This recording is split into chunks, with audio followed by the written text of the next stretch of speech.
लाडली बहना आवास योजना का फॉर्म कैसे भरें। लाडली बहना आवास योजना से जिनके घर कच्चे हैं उन सभी को पक्के घर बना कर दिए जाएंगे।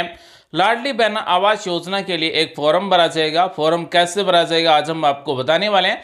फॉर्म के साथ में आपको कौन कौन से डॉक्यूमेंट साथ में लगाना है, फॉर्म कहां पर जमा किया जाएगा और फॉर्म भरने के बाद में हम सूची कैसे देख सकते हैं। मुख्यमंत्री लाडली बहना आवास योजना का शुभारंभ मुख्यमंत्री श्री शिवराज सिंह चौहान द्वारा किया जा चुका है। मध्य प्रदेश के उन सभी परिवारों को मुख्यमंत्री लाडली बहना आवास योजना के अंतर्गत पक्के मकान मिलेंगे जिनके घर कच्चे हैं। साथ ही जिनको प्रधानमंत्री आवास योजना के अंतर्गत मकान नहीं दिए गए हैं उन सभी परिवारों को मुख्यमंत्री लाडली बहना आवास योजना के अंतर्गत फ्री में पक्के मकान दिए जाएंगे। साथ ही ऐसे परिवारों को भी मुख्यमंत्री लाडली बहना आवास योजना के अंतर्गत पक्के मकान मिलेंगे जो लाडली बहना योजना से जुड़े हुए हैं, जिनके घर कच्चे हैं। उन सभी परिवारों को मुख्यमंत्री लाडली बहना आवास योजना के अंतर्गत पक्के मकान बनाकर दिए जाएंगे। दोस्तों, अगर आप लाडली बहना आवास योजना के अंतर्गत पक्का मकान लेना चाहते हैं तो आप इस वीडियो के साथ बने रहिए। आज हम आपको पूरा डिटेल से बताने वाले हैं कि लाडली बहना आवास योजना का फॉर्म कैसे भरा जाएगा, कहां पर जमा होगे, फॉर्म भरने के बाद में हम सूची कैसे देख सकेंगे। मध्य प्रदेश में जिन परिवारों ने प्रधानमंत्री आवास योजना के अंतर्गत फॉर्म भरा था लेकिन उनको आवास नहीं मिला है तो अब मुख्यमंत्री लाडली बहना आवास योजना के अंतर्गत पक्के मकान मिलेंगे।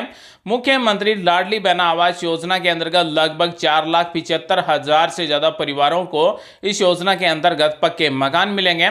साथ ही योजना से संबंधित दिशा निर्देश भी जारी हो चुके हैं। 17 सितंबर से लेकर 5 अक्टूबर 2023 तक आप मुख्यमंत्री लाडली बहना आवास योजना के लिए फॉर्म भर सकते हैं। यानी कि अगर आपका मकान कच्चा है तो आप 17 सितंबर से लेकर 5 अक्टूबर 2023 तक पक्का मकान बनवाने के लिए फॉर्म भर सकते हैं। मध्य प्रदेश की मुख्यमंत्री लाडली बहना आवास योजना में फॉर्म भरने का कोई चार्ज नहीं है, बिल्कुल फ्री में फॉर्म भरा जाएगा। दोस्तों, लाडली बहना आवास योजना का लाभ लेने के लिए इस वीडियो को लाइक कीजिए। साथ ही जॉब अलर्ट गुरु को आप पहली बार देख रहे हैं तो आप सभी का स्वागत है। चैनल को सब्सक्राइब कर लें, बेल आइकन को दबा लें, ऑल नोटिफिकेशन सेलेक्ट कर लें, आपको सरकारी योजना का फायदा सबसे पहले मिले। साथ ही में कमेंट करके बताएं मुख्यमंत्री लाडली बहना आवास योजना के अंतर्गत आपने फॉर्म भर दिया या फिर नहीं भरा। मुख्यमंत्री लाडली बहना आवास योजना का लाभ किन किन परिवारों को दिया जाएगा, यानी कि किन परिवारों को पक्के मकान मिलेंगे। तो मुख्यमंत्री लाडली बहना आवास योजना का उन परिवारों को लाभ मिलेगा जिनको किसी भी आवास योजना के अंतर्गत पक्के मकान बनाकर नहीं दिए गए हैं। और इस लाडली बहना आवास योजना से लगभग 4,75,000 से ज्यादा परिवारों को इस योजना का लाभ दिया जाएगा। और लाडली बहना आवास योजना के फॉर्म 17 सितंबर से लेकर 5 अक्टूबर 2023 तक भरे जाएंगे। लाडली बहना आवास योजना से पक्के मकान किन किन परिवारों को मिलेंगे, तो जिन परिवारों ने प्रधानमंत्री आवास योजना ग्रामीण के अंतर्गत फॉर्म भर रखा है और उनका नाम आवास प्लस ऐप पोर्टल की सूची में शामिल है लेकिन उनका फॉर्म स्वतः रिजेक्ट हो चुका है, तो ऐसे 97,000 परिवार हैं जिनका फॉर्म स्वतः रिजेक्ट हो चुका है, उन परिवारों को इस योजना का लाभ मिलेगा। साथ ही लाडली बहना आवास योजना में उन परिवारों को भी लाभ मिलेगा जो सामाजिक, आर्थिक एवं जातिगत जनगणना 2011 एवं आवास प्लस की सूची में शामिल नहीं है लेकिन उनका नाम सामाजिक, आर्थिक एवं जातिक जनगणना 2011 की सूची में है, जिन्होंने कभी केंद्र या फिर राज्य सरकार की किसी भी आवास योजना का लाभ प्राप्त नहीं किया है। तो ऐसे परिवारों को भी इस लाडली बहना आवास योजना के अंतर्गत पक्के मकान मिलेंगे। साथ ही लाडली बहना आवास योजना के अंतर्गत उन परिवारों को भी लाभ मिलेगा जिन्होंने प्रधानमंत्री आवास योजना के अंतर्गत फॉर्म नहीं भरा है लेकिन उनके पास पक्की छत वाले मकान नहीं है और परिवार के पास कोई भी मोटर युक्त चौपहिया वाहन नहीं है। जिन परिवारों का कोई भी सदस्य सरकारी कर्मचारी नहीं है, परिवार की मासिक आय 12,000 रुपए से कम है, साथ ही परिवार में कोई भी आयकर दाता नहीं है। साथ ही जिन परिवारों के पास 2.5 एकड़ या फिर इससे कम सिंचित भूमि है या फिर 5 एकड़ से कम असिंचित कृषि भूमि है, तो ऐसे परिवारों को भी मुख्यमंत्री लाडली बहना आवास योजना के अंतर्गत पक्के मकान मिलेंगे। जिनके पास पक्के मकान नहीं है, कच्चे मकान है, तो उनको भी इस योजना के अंतर्गत लाभ दिया जाएगा। तो साथियों, अब हम आपको बताने वाले हैं कि मुख्यमंत्री लाडली बहना आवास योजना का फॉर्म कैसे भरेंगे, साथ ही फॉर्म के साथ में हमें कौन कौन से डॉक्यूमेंट लगाना है, फॉर्म कहां पर जमा होगा और हमें ये फॉर्म कहां पर मिलेगा। ये लाडली बहना आवास योजना का फॉर्म है जिसे आप अपनी ग्राम पंचायत से प्राप्त कर सकेंगे।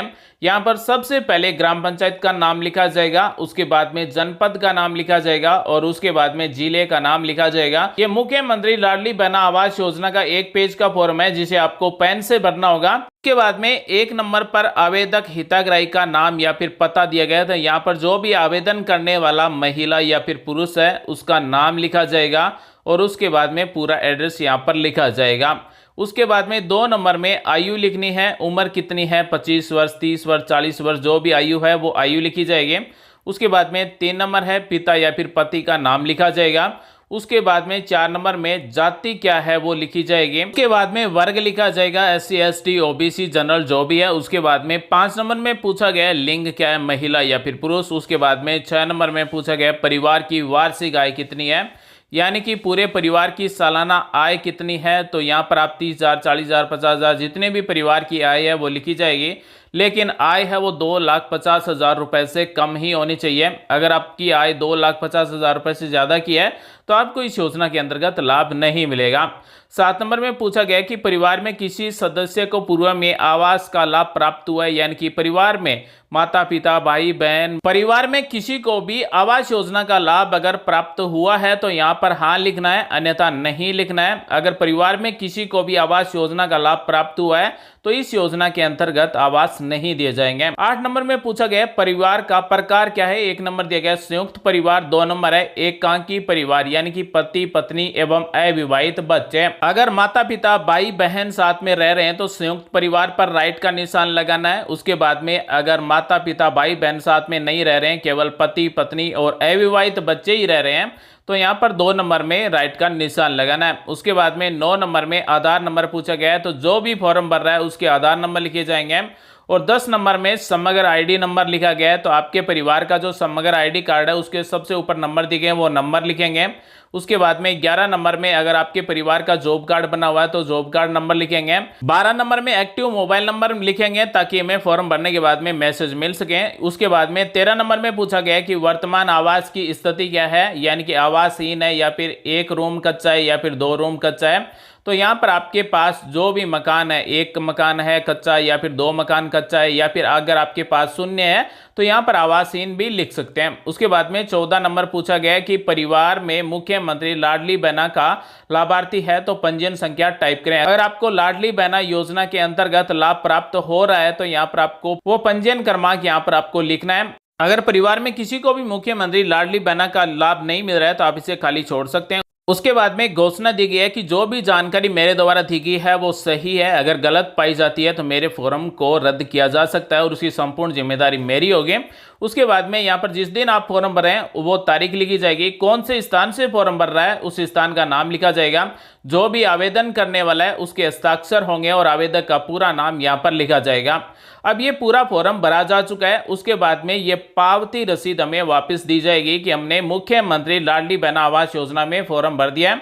यहाँ पर जो भी आवेदक करता है उसका नाम, निवासी यानी कि ग्राम का नाम, ग्राम पंचायत का नाम, जनपद का नाम, जिले का नाम लिखा जाएगा। उसके बाद में आपने मुख्यमंत्री लाडली बहना आवास योजना के लिए निर्धारित प्रारूप में समस्त जानकारी सहित ग्राम पंचायत में किस तारीख को फॉर्म भरा है तो यहाँ पर तारीख लिखी जाएगी। उसके बाद में ग्राम पंचायत का नाम, जनपद का नाम, जो भी सचिव या फिर ग्राम रोजगार सहायक आपसे फॉर्म लेगा वो अपने हस्ताक्षर करेगा और आवेदन पत्र की पावती हमें वापस दी जाएगी। हमारे पास प्रूफ होगा कि हमने मुख्यमंत्री लाडली बहना आवास योजना के अंतर्गत फॉर्म भर दिया। अब हम आपको बताते हैं कि इस फॉर्म के साथ में आपको कौन कौन से डॉक्यूमेंट की फोटोकॉपी लगाना है। मुख्यमंत्री लाडली बहना आवास योजना का फॉर्म आपको ग्राम पंचायत पर ही मिलेगा और ग्राम पंचायत में ही फॉर्म भरने के बाद में जमा होगा। फॉर्म के साथ में समग्र आईडी कार्ड की फोटोकॉपी, आधार कार्ड की फोटोकॉपी, 3 नंबर है बैंक खाता पासबुक की प्रतिलिपि, यानी कि जो भी फॉर्म भर रहा है उसके बचत बैंक खाते की पासबुक की प्रतिलिपि, 4 नंबर अगर परिवार का जॉब कार्ड बना हुआ है तो जॉब कार्ड की प्रतिलिपि, 5 नंबर है लाडली बहना का पंजीयन क्रमांक केवल लाडली बहना योजना के हितग्राहियों के। तो आपके परिवार में जिसने भी लाडली बहना योजना के अंतर्गत फॉर्म भर रखा है और जिनको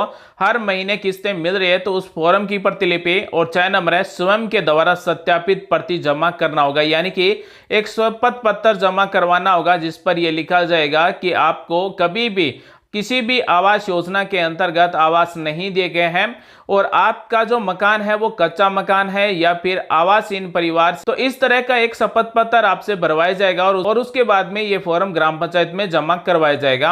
अब हम आपको बता दें कि मुख्यमंत्री लाडली बहना आवास योजना के अंतर्गत सूची चेक करना हो तो कैसे चेक करेंगे। तो आपको अगर सूची देखना है तो लाडली बहना योजना के ऑफिशियल पोर्टल पर सूची मिल जाएगी, लेकिन सूची फॉर्म भरे जाने के बाद में ही दिखाई जाएगी। और साथ ही आपके ग्राम पंचायत में भी मुख्यमंत्री लाडली बहना आवास योजना की सूची लगाई जाएगी। जिसका नाम सूची में होगा उन्हीं परिवारों को मुख्यमंत्री लाडली बहना आवास योजना के अंतर्गत पक्के मकान दिए जाएंगे। तो दोस्तों आज हमने आपको बताया कि मुख्यमंत्री लाडली बहना आवास योजना के अंतर्गत फॉर्म कैसे भरें, कौन कौन से डॉक्यूमेंट फॉर्म के साथ में लगाना है, किन किन परिवारों को इस योजना के अंतर्गत पक्के मकान दिए जाएंगे। उम्मीद है जानकारी अच्छी लगी होगी। मिलेंगे अगले वीडियो में नई जानकारी के साथ, तब तक के लिए आप सभी का दिन शुभ हो। जय हिंद, वंदे मातरम।